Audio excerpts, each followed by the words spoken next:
Bom dia, graça e paz. Quero lembrar você que a palavra graça e paz, essa saudação é muito mais do que uma saudação, né? Porque graça e paz é uma saudação completa, né? Que envolve aí a graça do Senhor Jesus Cristo, a razão da nossa salvação, e a paz, aquela paz que vem de Deus, que excede todo o entendimento, uma paz independentemente de circunstância, né? Então, graça e paz para você, né?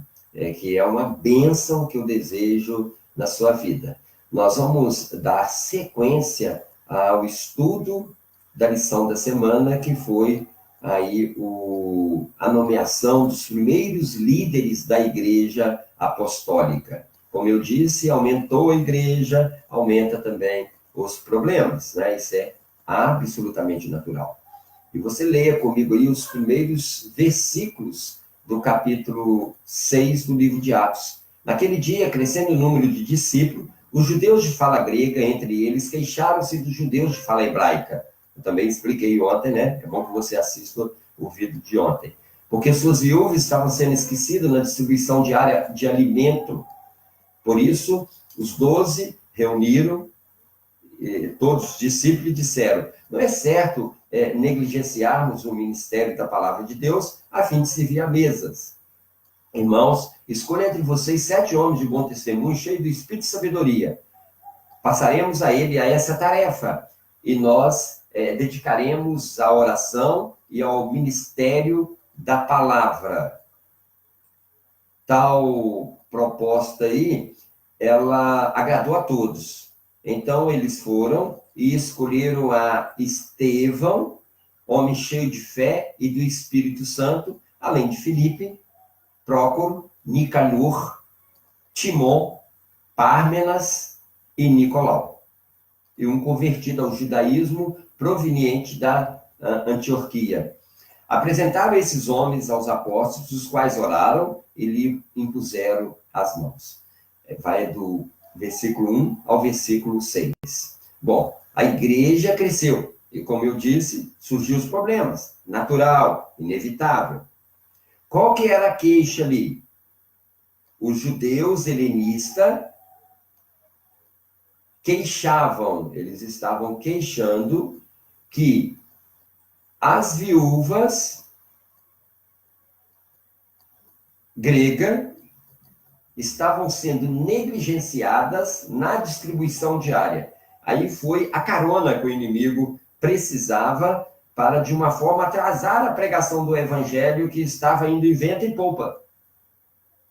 Ou seja, a ideia é fazer com que esses apóstolos largassem a sua obra de pregação do evangelho para resolver esse problema. Né? Essa era a ideia.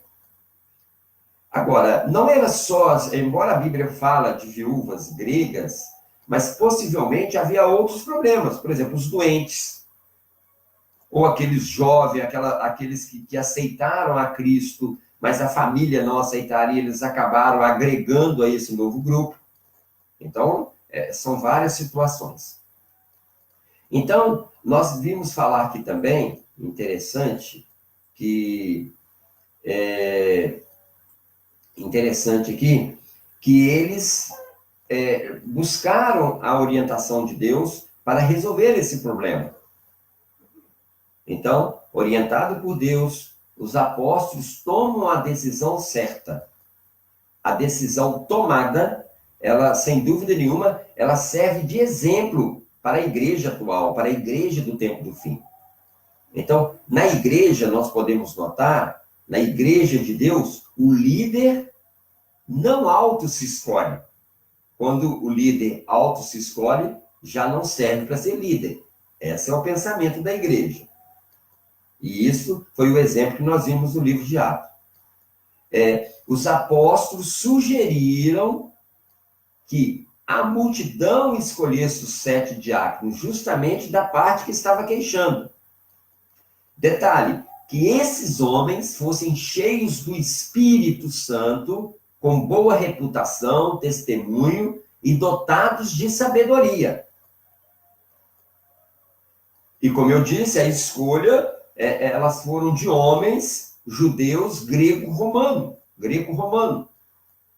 Esses ficariam o cargo de servir as mesas, servir as ceias, servir a mesa era isso, e também atender às necessidades das viúvas gregas e as outras necessidades que surgissem.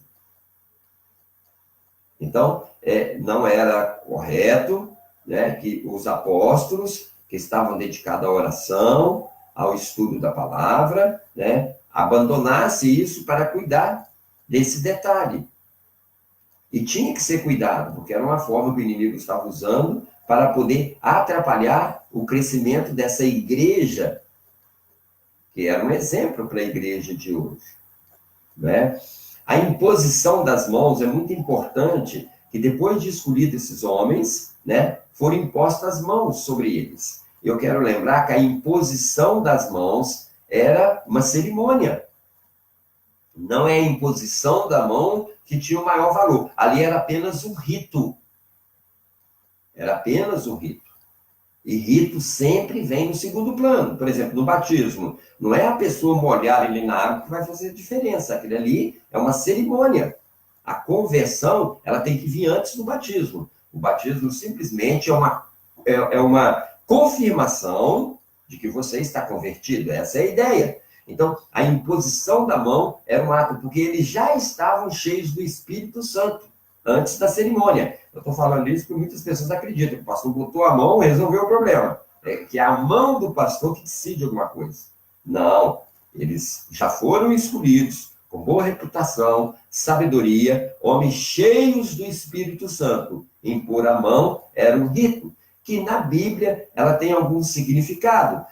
Pode ser abençoar, né? Pode ser transmitir uma cura, uma libertação, né? E o batismo também com o Espírito Santo. Então, era apenas um rito. Preste atenção nisso. Importante, mas era um rito. Vimos que a primeira missão da igreja, primeiro vem a missão e depois a organização. A igreja não começa com organização e depois missão. Ela começa com a missão e depois organização. O povo de Deus que saiu do Egito, primeira missão, Moisés foi escolhido, foi lá, a missão era tirar o povo do Egito. Lá no deserto, devido ao número enorme de pessoas e aos problemas que surgiram, o sogro de Moisés falou, vai lá, olha, constitui capitão para 100, para 200, né, para 50, né? Ali começou a organizar. Então, a organização, ela foi criada, tá? A organização, ela foi criada para ajudar a missão, e ela vem sempre depois. E assim foi com a igreja que nós estamos estudando agora, e eu quero dizer para você que é assim com a igreja adventista do sétimo dia. A igreja adventista, ela começou a surgir do movimento em 1844, e só 18 anos e meio depois que ela foi formada uma organização. Mas a missão, ela veio primeiro. Essa é a função, é assim que foi formada a igreja remanescente. Então, a missão é prioridade sempre. A organização está a serviço da missão. E os apóstolos ficaram à disposição de orar e ensinar, enquanto os 7 se encarregariam das atividades de comunhão nas diversas igrejas localizadas nas casas. Seus deveres, no entanto, não se limitavam aos dos diáconos, mas eles foram os primeiros líderes congregacionais da igreja. E eles não lançaram sorte, como foi no caso de Matias. Embora o lançamento de sorte no caso de Matias e o outro não foi aleatório, né? Se escolhesse um ou outro, eram homens já que tinham sido escolhidos pelo poder de Deus. Então, o lançamento de sorte também é um ato que não tem valor em si, tá certo? Então, a igreja adventista do sétimo dia, ela tem esse estilo de formação da igreja primitiva. Ela segue esse método, é uma igreja representativa, ou seja, é tipo uma pirâmide, mas ao contrário, né? Então, assim, a formação, as decisões da igreja adventista do sétimo dia, a forma de eleger os seus líderes em diversas esferas, ela começa com as igrejas locais. E as igrejas locais, elas elegem os oficiais e representantes das associações. Esses representantes das associações elegem as uniões, e as uniões, as divisões, e, por fim, as divisões, a conferência geral. Olha só, não parte de lá para cá, mas de cá para lá. Assim era a igreja primitiva. Não eram os 12 que escolhiam, mas a multidão. Eles falavam, a multidão escolhe os 7. Nota-se que os profetas de Deus eram escolhidos por Deus. Todos aqueles que auto se escolhiam como profeta eram os falsos profetas que faziam isso. Os profetas de Deus, muitas vezes, até queriam rejeitar, né? Moisés, eu sou pesado de língua, Jeremias, né? Sou muito novo, né?